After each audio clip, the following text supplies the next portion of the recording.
Alors ici, on a eu les trois solides, on va dire les plus faciles, et on arrive dans la partie un peu plus dure. Donc ça va être les trois solides qui roulent, ça s'appelle. Donc je vous montre le premier, ici je vous le présente, c'est le cône. Donc le cône, bah, vous connaissez, on peut les utiliser à la gym par exemple, les petits cônes orange, vous voyez, ou pour indiquer qu'il y a des travaux sur la route. On voit des petits cônes comme ça. Ou un cornet de glace, vous voyez, si on le voit dans ce sens-là, c'est aussi un cône. Alors, la petite difficulté avec ces solides-là, bah, vous allez le voir tout de suite, c'est avec les nombres de faces, de sommets et d'arêtes, c'est un peu plus dur à compter.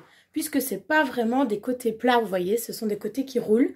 On n'arrive pas à faire leurs empreintes quand on le met dans de la peinture ou dans du sable. Ça va partir, ça va rouler, ça va pas trop.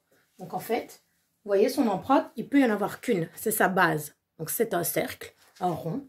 Et c'est sa seule empreinte, c'est sa seule face. Donc on va dire il n'a qu'une face. Parce que bah, là non, c'est un pic et tout le reste c'est arrondi. Donc ça ne peut pas compter comme une face. Vraiment, d'accord?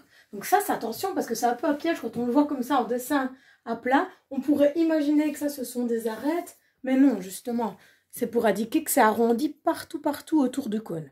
Donc il faut vraiment faire attention, c'est un des pièges, quoi, celui-là. Ça va? Donc, empreinte, un cercle, c'est tout. Donc, il a une seule face, du coup, cette empreinte-là. Il n'a qu'un sommet, bah, c'est son pic. Pour ça, il ressemble un peu à la pyramide, mais en arrondi. D'accord? Il a le sommet du haut, tout seul. Et arête, même chose, on va en compter une seule, c'est celle qui fait le tour du cercle ici.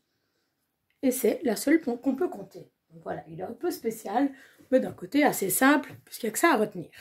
Alors, je vous montre celui de la classe, qui s'était défait, mais là j'ai son développement pour vous montrer un peu, et il est en plus très bizarre. Donc vous voyez, si je le recouvre bien, on voit qu'il fait bien un cône, et hop, si je lâche, et que je remets tout à plat, si je dois le découper pour faire un bricolage, ça ressemble à ça, un cône. D'accord? Donc un cercle tout seul, et puis toute la partie arrondie qui va venir se refermer en pointe autour de lui. C'est assez difficile à faire. Donc ça, vous tracassez pas trop pour cette année. C'est encore un peu dur pour vous. Ce qui est important, c'est de le reconnaître, quoi, de savoir que ça, c'est un cône.